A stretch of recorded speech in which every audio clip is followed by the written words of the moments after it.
So we have question number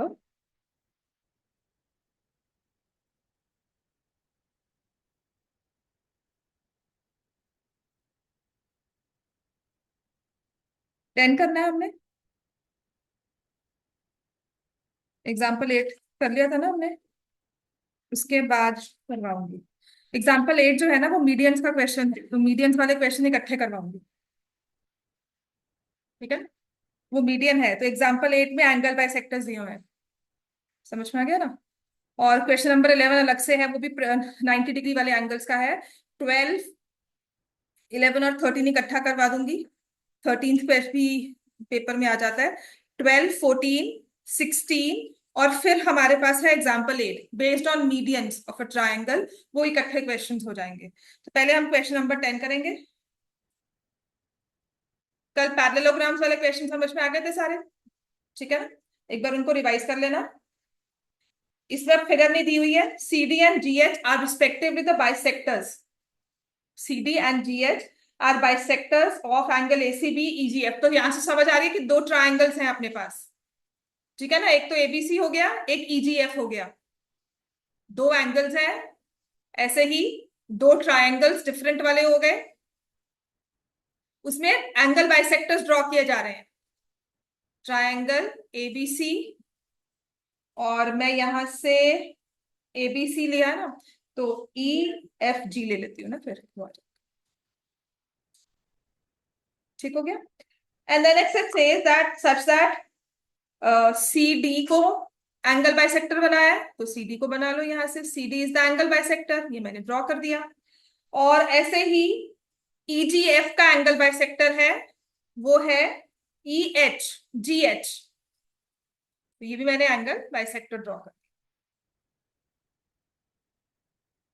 दिया। If triangle A B C is similar to triangle F E G. ABC और F E G similar है।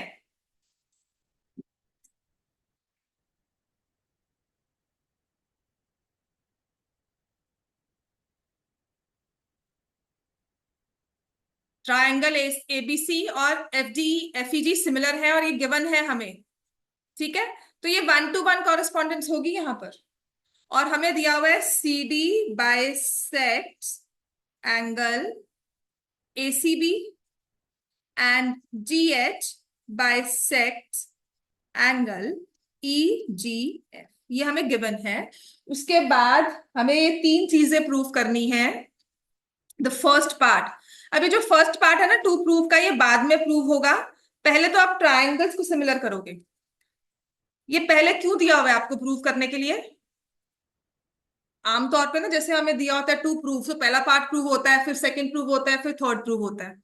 पर यहाँ पे मैं first नहीं करवाऊंगी क्योंकि first part is based on some theorem जो आपके सिलेबस में प्रूफ नहीं है। उसका थ्योरम का प्रूफ नहीं है, उसे कहते हैं इंटरनल एंगल बाइसेक्टर थ्योरम। पर वो सिमिलैरिटी का क्वेश्चन एक दो है जिसमें वो आ जाता है। मैं आपको अलग से वो क्वेश्चंस आज ही साथ में करवा दूंगी।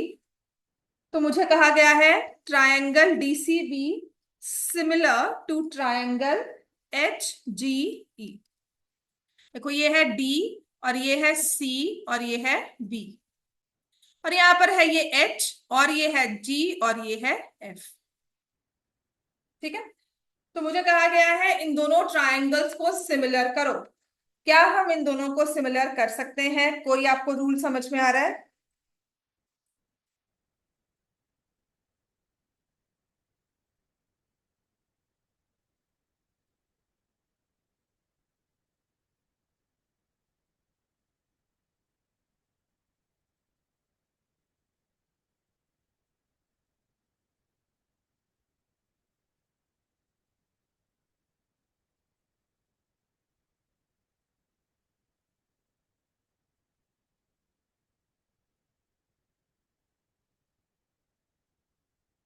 मेन ट्रायंगल सिमिलर गिवन है आपको, इस बात को याद रखो। मेन ट्रायंगल्स सिमिलर हैं।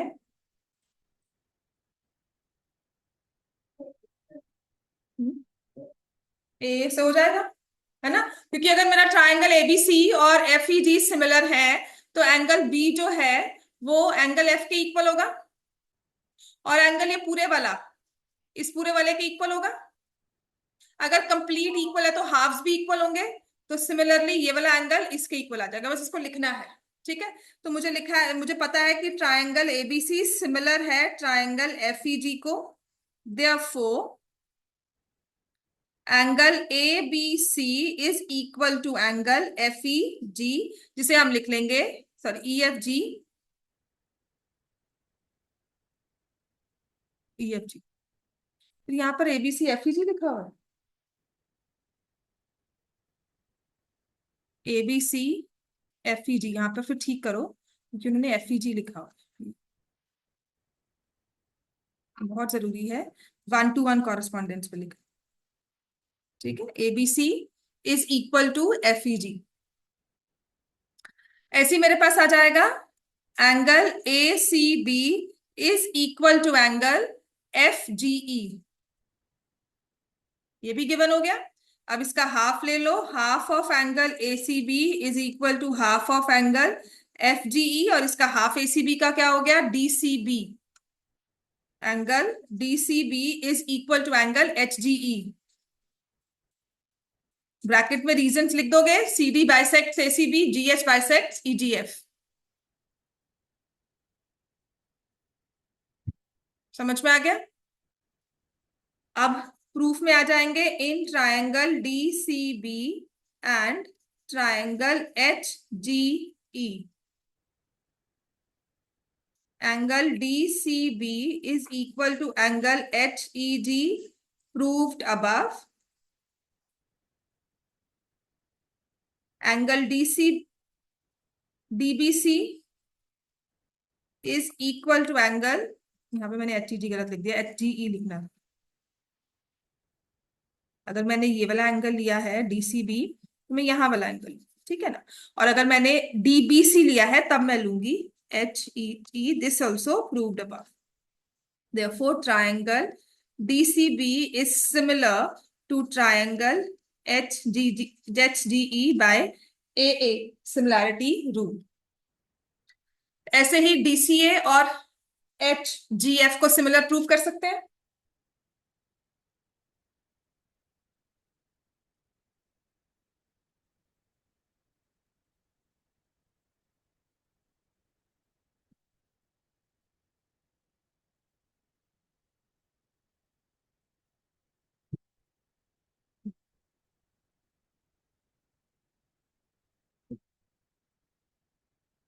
सेकंड वाला पार्ट भी कर लो,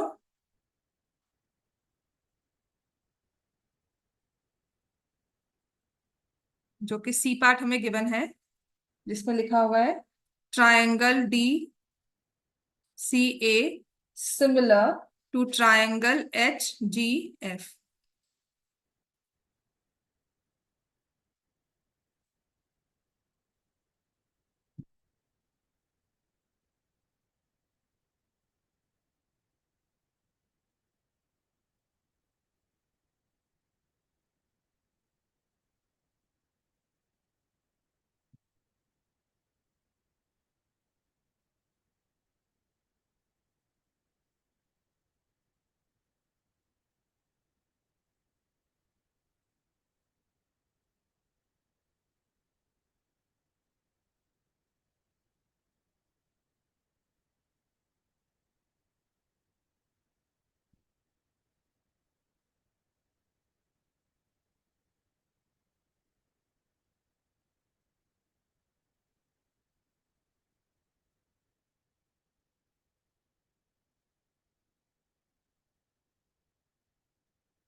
क्लियर हो गया। अब हमने फर्स्ट पार्ट को प्रूव करना है, तो उसके लिए हम दोनों जो सिमिलर ट्रायंगल्स है ना, उसकी साइड्स कॉरेस्पॉन्डेंस लिख लेंगे। तो यहां से मेरे पास आ जाएगा DC upon H D is equal to C B upon GE is equal to B D upon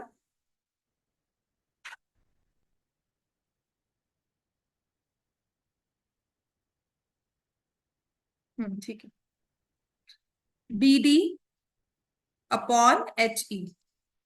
ठीक है, और ऐसे मैंने लिखा है DC A similar to H G F, तो DC upon H D is equal to वैसे तो हो ही गया, AC upon GF, third part से ही प्रूव हो गया, डायरेक्ट आ गया, विच इज CD लिया ये वाला एंगल बाइसेक्टर और GH लिया, it is same as AC upon FG। ठीक है,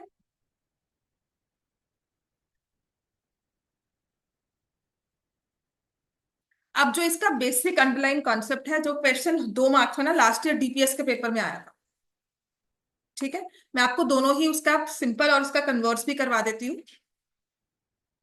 अगर वैसा कुछ क्वेश्चन दिखता है तो उसे ऐसे सॉल्व करते हैं, राइट। पहले ना ये आपके एग्जाम्पलर के ऑप्शनल, सॉरी इसी चैप्टर की ऑप्शनल एक्सरसाइज में वो 2 क्वेश्चंस मेंशन किए हुए थे एंगल बाइसेक्टर्स वाले।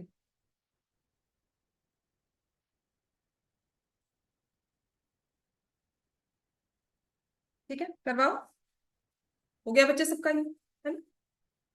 अब नेक्स्ट हमारे पास आता है, the question says PS is the bisector of angle QPR of triangle PQR. Prove that QS upon SR is equal to PQ upon PR.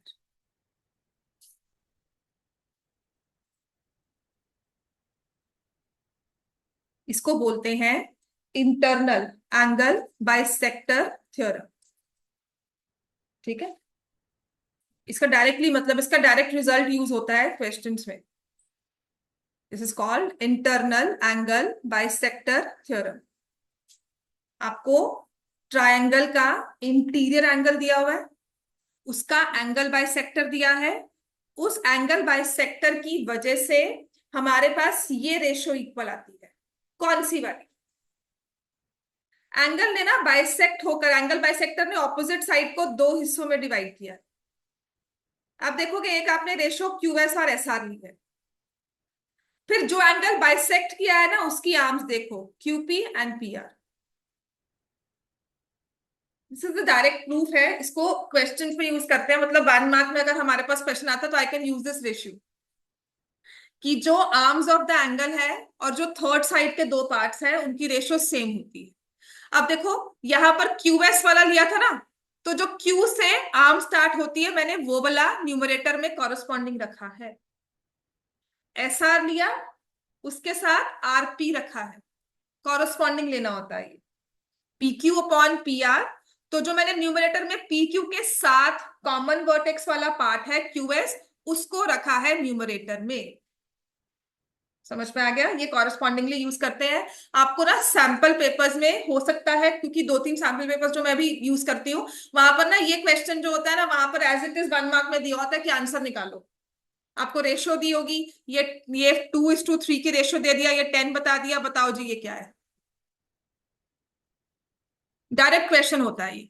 And last year DPS में इसका converse आया था 2 number का, तो हम इसे कैसे प्रूव करते हैं? ठीक है, this is basically a theorem. हमने अपने टाइम पे थ्योरम की तरह इसको, लिस्टेड क्वेश्चन था, थ्योरम की तरह हमने इसको रिवाइज किया हुआ।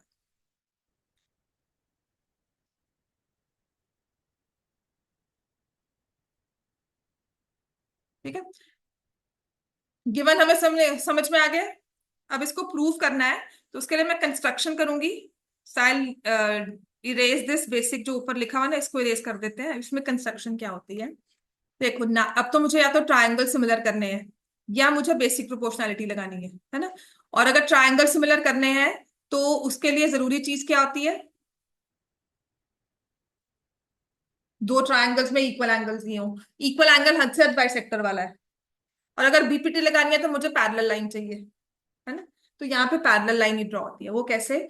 हम लिखेंगे from R draw a line parallel to PS, from R draw line parallel to PS intersecting PQ produced at point PQRST लिख दे। इसको हमने ऐसे एक्सटेंड कर देना है कि पी क्यू प्रोड्यूस्ड को टी पर इंटरसेक्ट करती है। समझ में आ गया मैं क्या कर रही हूँ?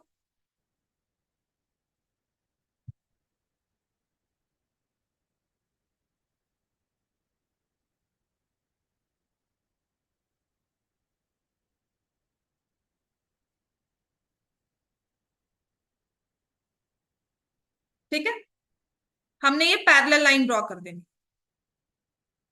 इसको नंबर दिया angle 1, angle 2, I know angle 1 equal to angle 2, ये एंगल 3 दे दिया और ये एंगल 4 दे दिया। थ्योरम है, ऐसे ही करना है। कंस्ट्रक्शन आपको समझ में आ गई है? ठीक है, अब इसको क्या करेंगे?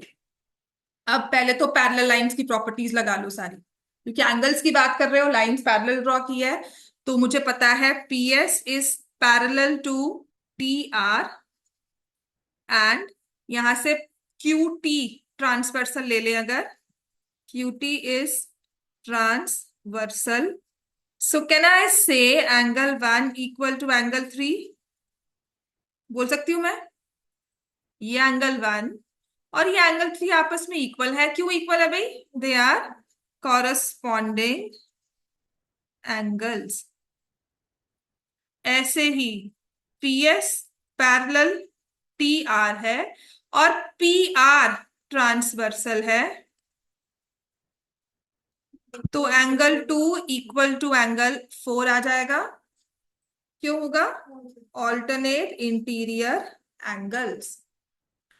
और क्योंकि पैरेलल लाइंस की एक और हमने रूल यूज करना है, वो क्या होता है? बीपीटी लगानी होगी। उसके लिए बड़े वाला ट्रायंगल लेंगे, QTR, है ना? इन ट्रायंगल TQR ले लो, since PS is parallel to TR, right? क्या हो जाएगा हमारे पास? QP upon PT is same as QS upon SR। Parallel lines के 3 रूल लिख लिए। क्या इस वाले रूल से और ये सेकंड वाले रूल से कुछ समझ में आ रहा है?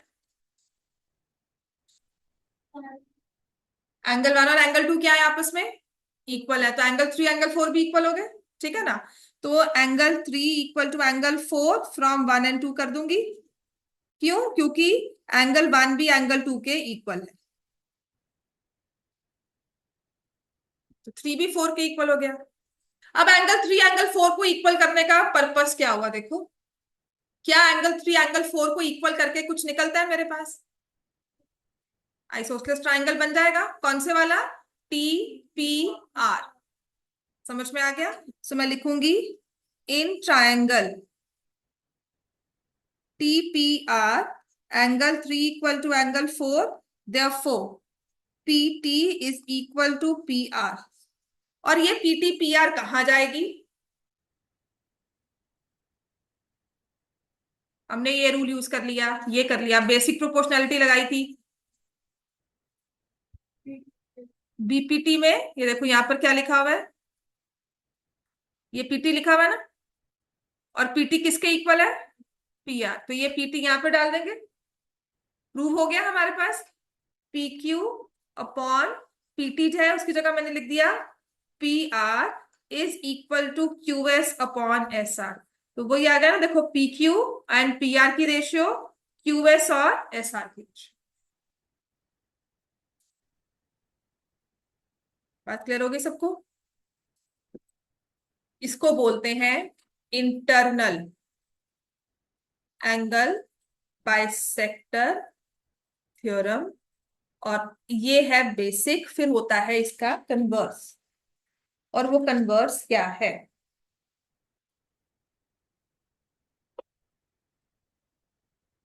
जो लास्ट ईयर DPS के पेपर में 2 मार्क्स का आया था।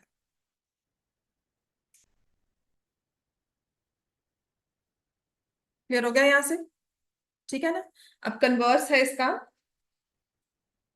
करो इरेज, ये लिख लिया सब? लिख लो। कन्वर्स में आपको एंगल बाइसेक्टर प्रूव करना होगा, वो गिवन था ना। कन्वर्स का मतलब है जो हमने गिवन लिखा है वो हमारा टू प्रूव हो जाता है। तो आपको रेशियो गिवन होगी और आपको उसे एंगल बाइसेक्टर प्रूव करना है। ठीक है, क्लियर कर दो ये। तो हमें दिया हुआ है D is a point on side BC of triangle ABC such that BD upon CD is equal to AB upon AC. Prove that AD is the bisector of angle BAC. Figure draw करो।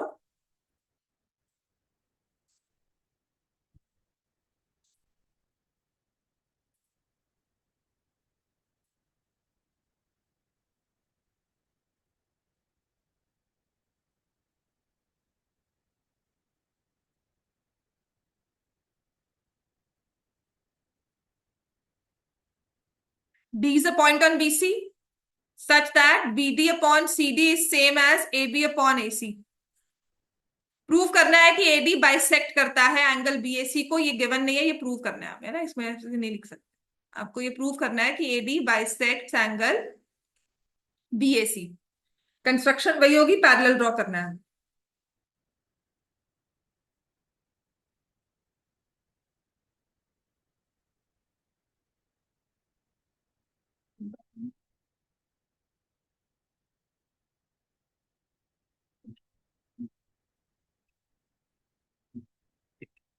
तो वही जो हमने किया था, from C draw line parallel to AD intersecting AB produced at point E। From C draw a line parallel to AD intersecting BA produced at E। ठीक है,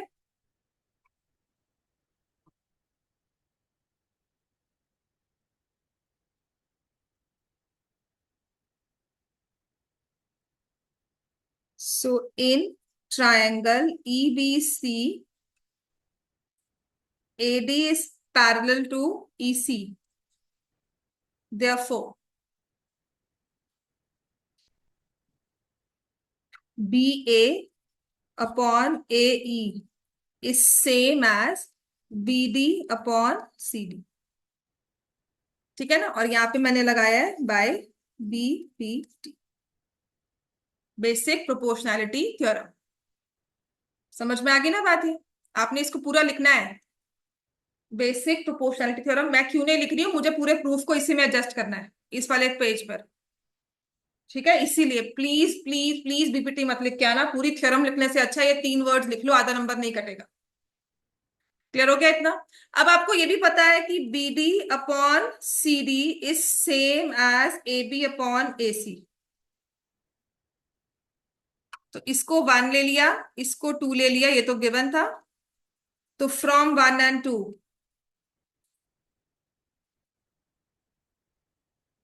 from 1 and 2, can I say BA upon AE is same as AB upon AC? जिससे मेरे पास क्या आ जाएगा, AE और AC equal length के। बात वही है, पहले आपको पैरेलल था, आपने सिर्फ उसको एंगल्स को इक्वल प्रूव कर दिया था। अब आपको एंगल्स को इक्वल प्रूव करना है। एंगल्स इक्वल प्रूव करके साइड्स, मतलब एंगल इक्वल गिवन थे, साइड्स को इक्वल प्रूव किया। अब हम साइड्स को इक्वल देकर एंगल्स को इक्वल करेंगे। AE और AC इक्वल आ गया। क्लियर हो गया इतना? मैं ऊपर वाला क्वेश्चन जो है मेन वो इरेज कर रही हूँ और कंस्ट्रक्शन इरेज कर रही हूँ। ठीक है, अब मुझे जब एंगल AE और सॉरी साइड्स AE और AC इक्वल मिल गई, तो मैं लिखूंगी in triangle AEC angle side AE is equal to AC, therefore angle 3 equal to angle 4। और यहां पर हमने लगाया आइसोसेलेस ट्राइंगल प्रॉपर्टी। अब इसमें क्या रहता है यूज करने वाला,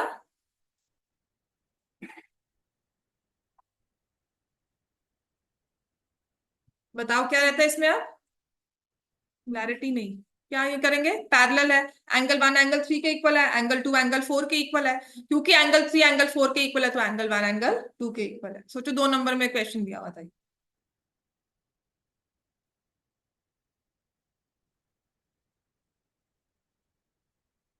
ठीक है, तो हम लिखेंगे AD is parallel to EC and BE is transversal. Therefore, angle 1 equal to angle 3. Corresponding angles. AD is parallel to EC and AC is transversal. Therefore, angle 2 is equal to angle 4. Alternate interior angles. अब इसको आप ले लोगे, क्योंकि 1 2 ले चुके हो, तो ये 3 नंबर हो गया, ये 4 हो गया और ये 5 हो गया। फ्रॉम 3 4 5 एंगल 3 एंगल 4 के इक्वल है, तो इसका मतलब एंगल 1 एंगल 2 के इक्वल हो गया। और AD बाइसेक्ट्स एंगल BAC।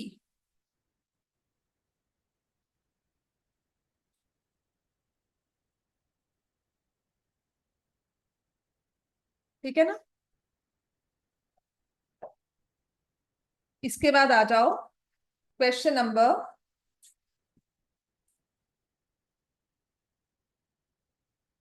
11। उसके बाद करेंगे क्वेश्चन 13। उसके बाद अगर टाइम लगा तो 15th कर लेंगे।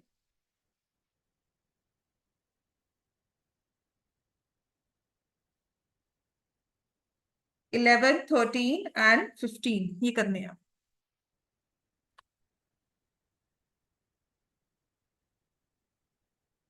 क्वेश्चन 11 की फिगर ड्रॉ कर लो।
क्लियर हो गया बच्चे सबको? स्टार्ट करें next question, question number 11। Start करो। क्वेश्चन 11 में दिया हुआ है E is a point on side CB produced of an isosceles triangle ABC। तो एक आइसोसलेस ट्रायंगल हमें दिया हुआ है जिसकी साइड्स हमें दी हुई है AB is equal to AC, और BC को प्रोड्यूस करके till point E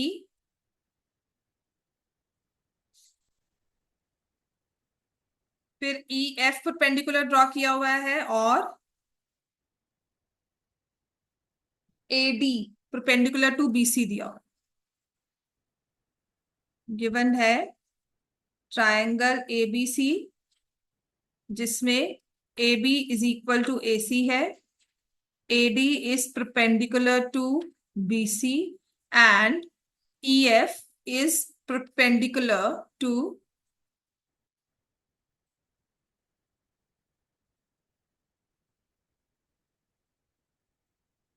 AC to prove triangle ABD is similar to triangle ECF। ये A और ये B और ये D, ये 3 हाइलाइटेड पॉइंट से ट्राइंगल बन रहा है। और यहां से ये है हमारे पास E F और एक C।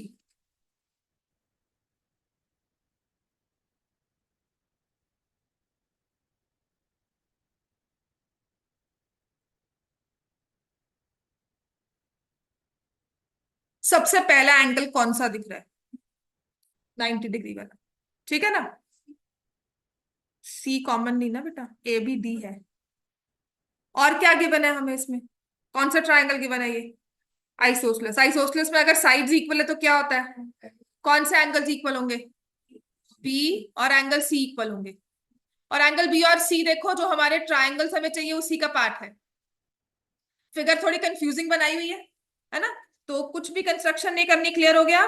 हमें पता है in triangle A B C, since A B is equal to A C, therefore angle A B C is equal to angle A C B, क्योंकि ये हमने क्या लगाया है? Isosceles triangle property. क्लियर हो गया? और देखो ए सी, ए बी सी को मैं लिख दूंगी ए बी डी अपने ट्राइंगल में लाने के लिए, और ए सी बी को मैं लिख दूंगी ई सी एफ। ठीक है? अब आ जाओ, जिन ट्राइंगल्स को सिमिलर प्रूव करना है, in triangle A B D and triangle E C F, angle A D B is equal to, A D B लिखा है तो ई एफ सी लिख दूंगी, ईच 90 डिग्रीज।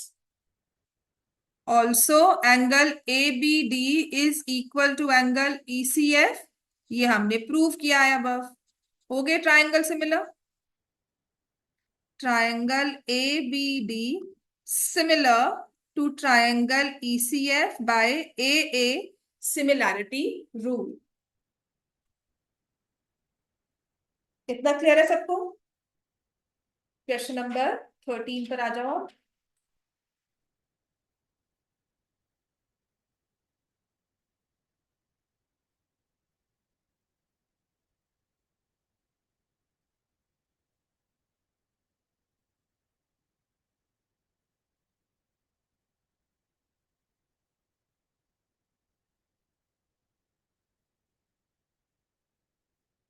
थर्सडे छुट्टी होगी, सैटरडे को टेस्ट होगा आपका। ठीक है? साइंस का भी है, फ्राइडे को टेस्ट दे दो। कौन से चैप्टर का टेस्ट देना है? Similar triangles. ठीक है, चलिए। सिमिलर ट्राइंगल्स का टेस्ट होगा सैटरडे को। जितना भी आपका काम करवाया है मोस्टली बुक ही आएगी, और थोड़ी बहुत जो 1 मार्क के क्वेश्चंस हैं जिसमें साइड्स वगैरह निकालनी है, न्यूमेरिक क्वेश्चंस होंगे। 13 में दिया है D is a point on side BC of triangle ABC. इसकी फिगर नहीं दी हुई है, तो एक ट्राइंगल एबीसी है, D is a point on side BC.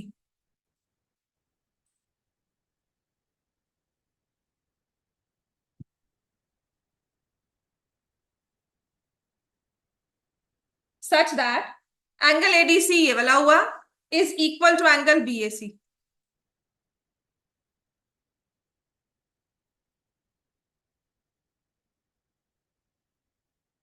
Angle ADC is same as angle BAC.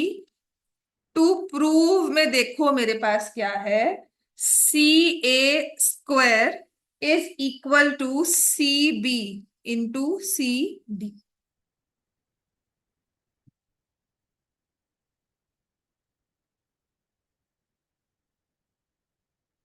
ये कंप्लीट एंगल और ये वाला एंगल इक्वल गिवन।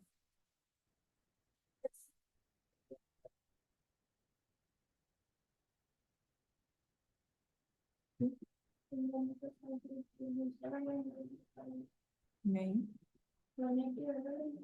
हाँ तो 90 डिग्री एंगल थोड़ी थी।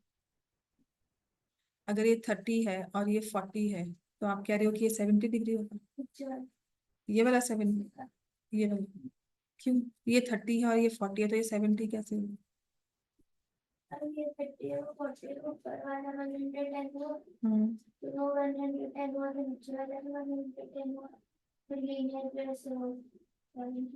हम्म, इक्वल है। अच्छा देख, ये 30 है, अच्छा ये 40, ठीक है। You said this is 110, right? And if this is 110, this is also 110, this is 70। चलो, और इसके अलावा और?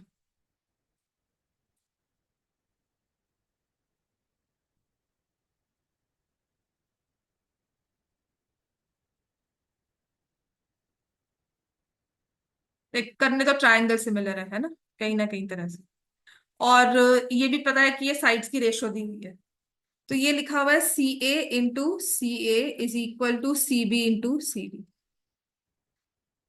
तो एक सी ए यहां जाएगा, अब वो सी डी के साथ जा रहा है या सी बी के साथ, राइट। तो मैं क्या करती हूँ कि मुझे इन बिटवीन मुझे प्रूफ क्या करना है, अब ये देखो, मैं सी ए और सी बी को इकट्ठा लेकर आती हूँ, सी डी और सी ए ऐसे लिख देती हूँ, कर सकती हूँ ये मेरे माइंड में वर्किंग चल रही है अलग से, कि अगर ये मुझे प्रोडक्ट दिया हुआ है ना, तो इसका मतलब कहीं ना कहीं रेशियो इस तरह से बनी होगी, तभी क्रॉस मल्टीप्लाई हुआ। अब देखो, एक तरफ से मुझे दिया हुआ है सी ए, ये रहा, ठीक है। उसके सामने दिया हुआ है सी डी, इनसे एक ट्रायंगल बनता है एबीसी। और फिर एक दिया हुआ है बीसी कंप्लीट, दिख रहा है ये बीसी हमें कंप्लीट। और फिर दिया हुआ है एसी, इससे एक ट्रायंगल बनता है। अब क्लियर हुआ कौन से दो ट्रायंगल सिमिलर करने हैं हमें, है ना। पहली बात तो जो एंगल्स गिवन है ना, वहीं से ट्रायंगल्स के नाम आपके पास आने चाहिए। अगर आपको कंप्लीट एंगल गिवन है कि एडीसी और बीएसी इक्वल है, तो एक एंगल गिवन है, दूसरा उसी ट्रायंगल का एंगल आपको इक्वल करना है, वो कौन सा होगा, कॉमन एंगल सी, ठीक है। तो ये देखो, बस ये कंफ्यूजिंग है कि हमें साइड्स की रेशियो डायरेक्ट नहीं दी, क्रॉस मल्टीप्लाई करके दे दिया, and then we get confuse कि क्या करना चाहिए। तो आपने सिंपली ट्रायंगल्स, क्योंकि एक एंगल गिवन है, तो मैं लिख रही हूं in triangle ADC and triangle BAC, angle ADC is equal to angle BAC which is given, और angle A C D is equal to angle B C A, ये है सेम एंगल जिसे हम लिख देते हैं कॉमन। तो triangle A D C similar to triangle B A C by A A similarity rule. अब साइड्स की रेशो ले लो, ठीक है। तो यहां से मैं ले रही हूं ए डी और वहां से ले रही हूं बी ए, देन आई एक सी डी लूंगी क्योंकि मुझे सी डी गिवन है यहाँ पर, नाम सी डी अपॉन सी ए, और यहां से सी ए और सी बी। नीडलेस टू से कि हमने इन दो रेशियोज को लेना है, क्रॉस मल्टीप्लाई करना है। तो C A square is equal to C B into C D, prove हो गया।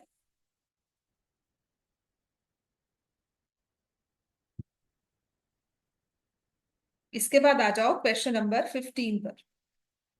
सी A square is equal to C B into C D.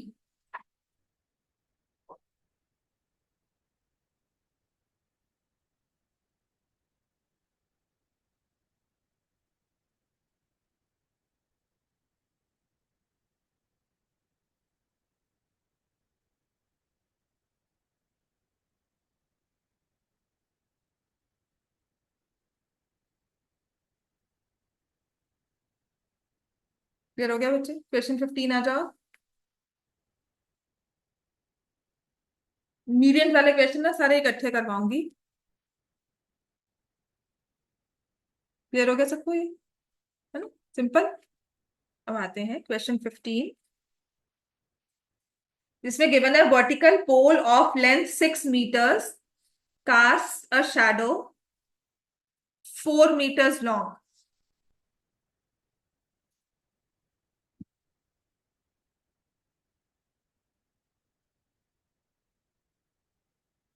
Eight the same time a tower, इससे बड़ा एक टावर है, ये तो पोल लगाया तो ऑब्वियसली इससे बड़ा एक टावर होगा, ठीक है। उसको मैंने पी क्यू लिख दिया।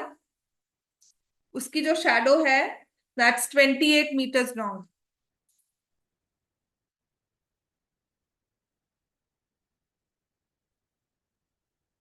पोल और टावर दोनों 90 डिग्री के एंगल पर कंस्ट्रक्ट किए जाते हैं, है ना। पोल को भी हमने 90 डिग्री के एंगल पर लगाया और वर्टिकल कहा हुआ है, और टावर भी वर्टिकल ही होता है। Find the height of the tower, ठीक है। यहां पर क्या होगा हमारे पास, सिमिलर ट्रायंगल्स, क्योंकि ये एंगल क्यों इक्वल होंगे, क्योंकि शैडो जब बन रही है सेम टाइम पर बन रही है, तो जितनी रेस का एंगल इनके साथ होगा थीटा के साथ, वही एंगल दूसरे वाले टावर के साथ भी आएगा, ठीक है।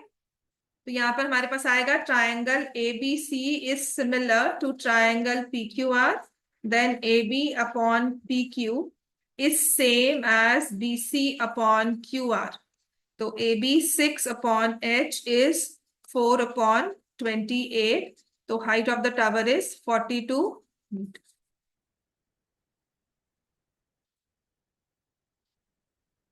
क्लियर हो गया इतना?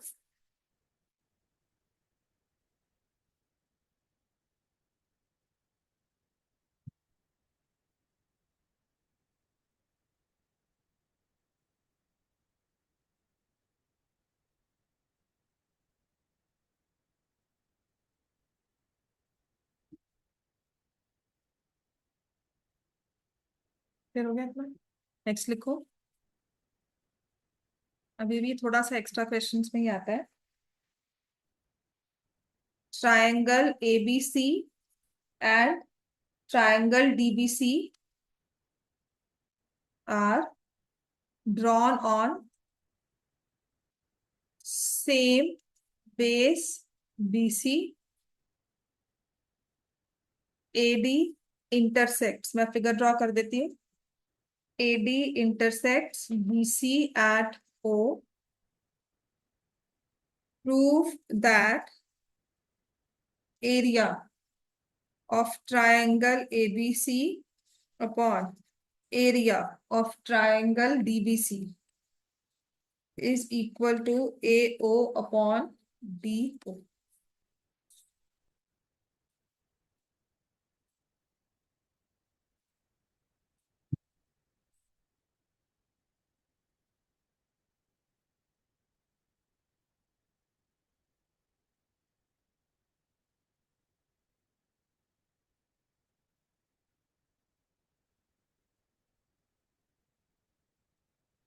सेम बेस BC कहा था ना?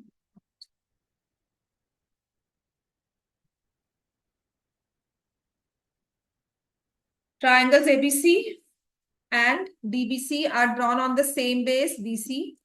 AD intersects BC at O. Prove that area of triangle ABC upon area of triangle DBC is AO upon DO. ठीक है, इसमें बस इस चीज का ध्यान रखना है, एरिया का क्वेश्चन ना भी आए, कुछ और आपको करके आ सकता है। द ओनली थिंग इज यहाँ पर हमें कुछ और नहीं गिवन है। ट्राइंगल के एरिया का फॉर्मूला क्या होता है? दोनों के बेस सेम है, BC है ना, तो उन दोनों बेसिस पर हाइट्स ड्रॉ कर देते हैं। That is the construction here. ठीक है, तो यहां से from A draw A P perpendicular to BC, from O draw DQ perpendicular to BC, फ्रॉम A draw AP perpendicular BC and from D draw DQ perpendicular to BC. अब कुछ समझ में आ रहा है? ये परपेंडिकुलर ड्रॉ करने के बाद क्या कुछ समझ में आ रहा है जो हमने अभी तक पढ़ा है? क्या उनसे हम कुछ यूज कर सकते हैं?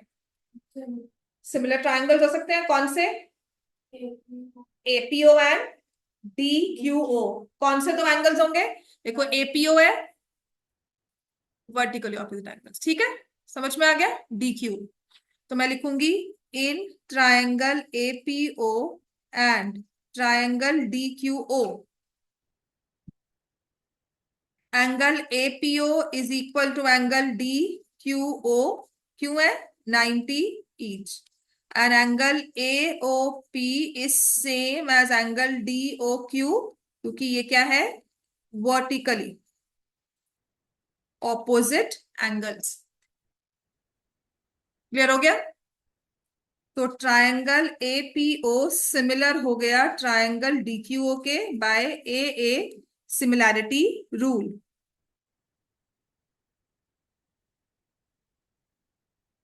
ठीक है, और मुझे पता है कि अगर ट्रायंगल सिमिलर होते हैं, देखो मुझे AO और DO चाहिए और यहाँ पे हाइट्स है, AP upon DQ is equal to AO upon DO, corresponding sides of similar triangles are proportional. ठीक हो गया। अब बताओ हम इस चीज पर कैसे पहुंच सकते हैं।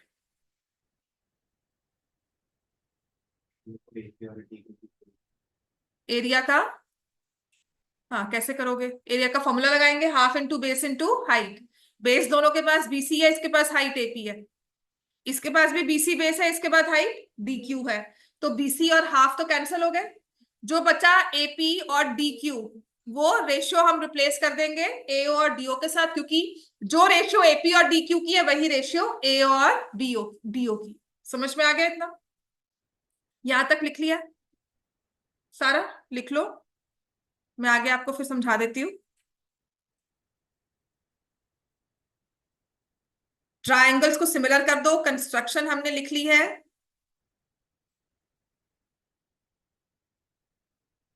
ये टू प्रूफ था अपने पास, ट्रायंगल सिमिलर लिख लिए, कर दो ना erase? ठीक है। ट्रायंगल सिमिलर के बाद मैं साइड रेशियो पर आ गई। उसके बाद मैं क्या करूंगी, that I know area of triangle ABC, और यहां से एरिया ऑफ ट्रायंगल डीबीसी, इनकी रेशियो में इनके फॉर्मूला लगाती हूँ, half into base into height.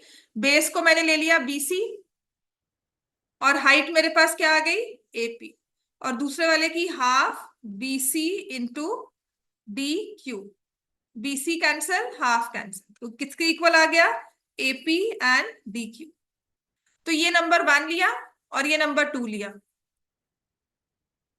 जो एपी और डीपी की डीक्यू की रेशियो है वही एओ और डीओ की रेशियो है।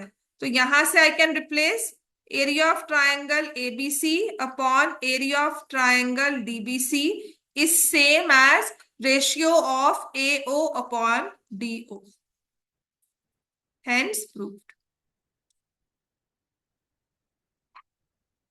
समझ में आ गया इतना सबको।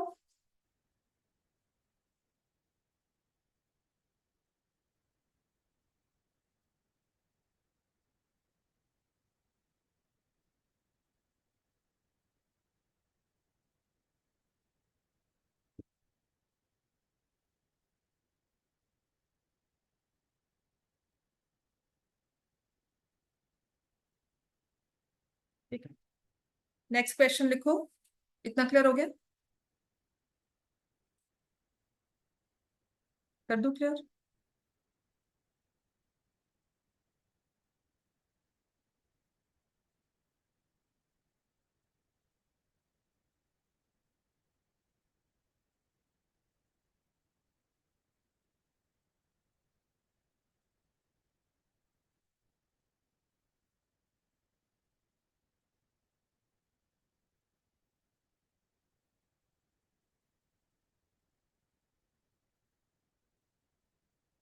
ये हमें फिगर गिवन है,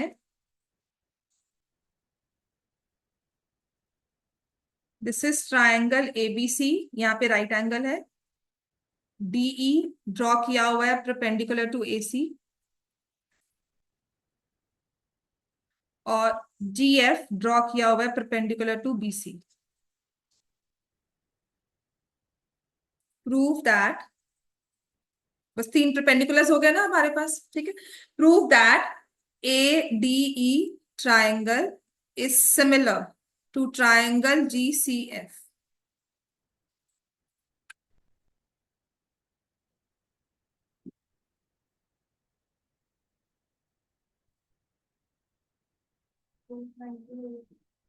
एक तो 90 डिग्री एंगल हो गया।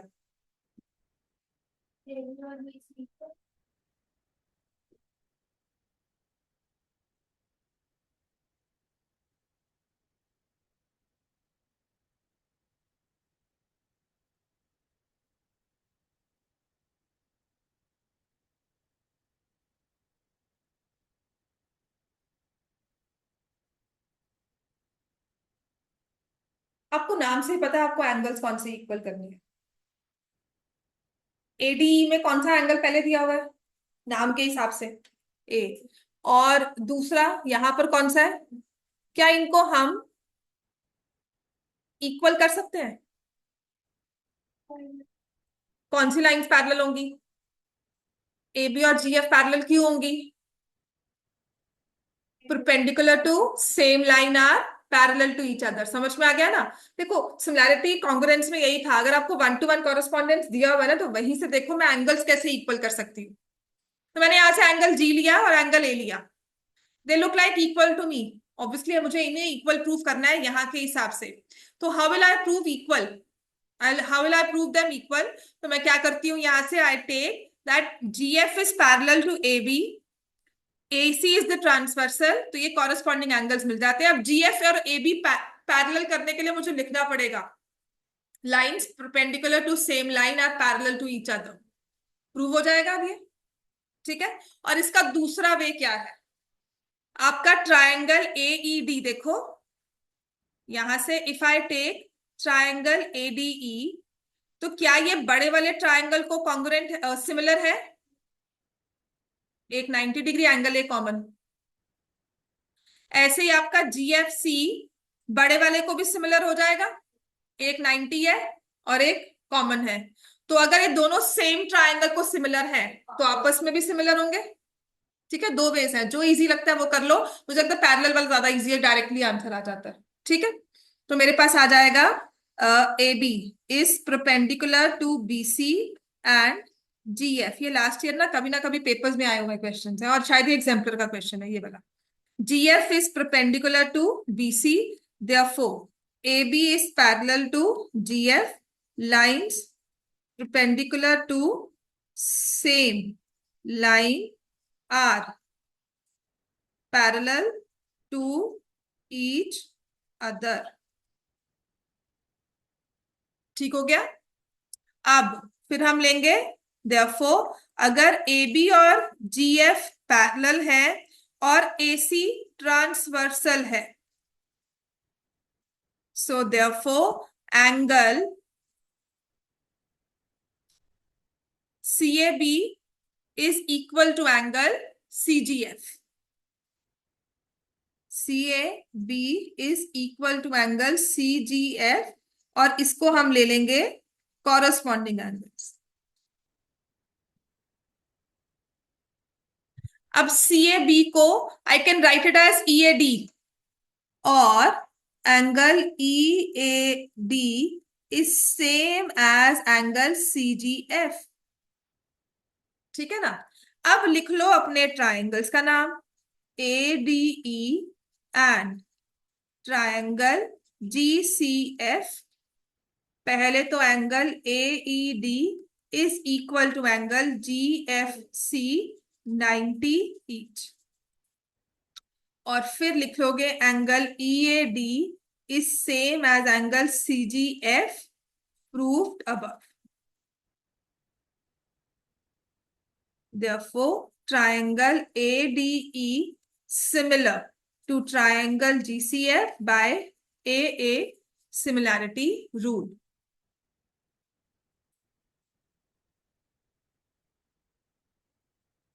ठीक हो गया इतना? Hence proved। क्लियर हो गया इतना? चलो, कल मीडियंस वाले सारे बुक के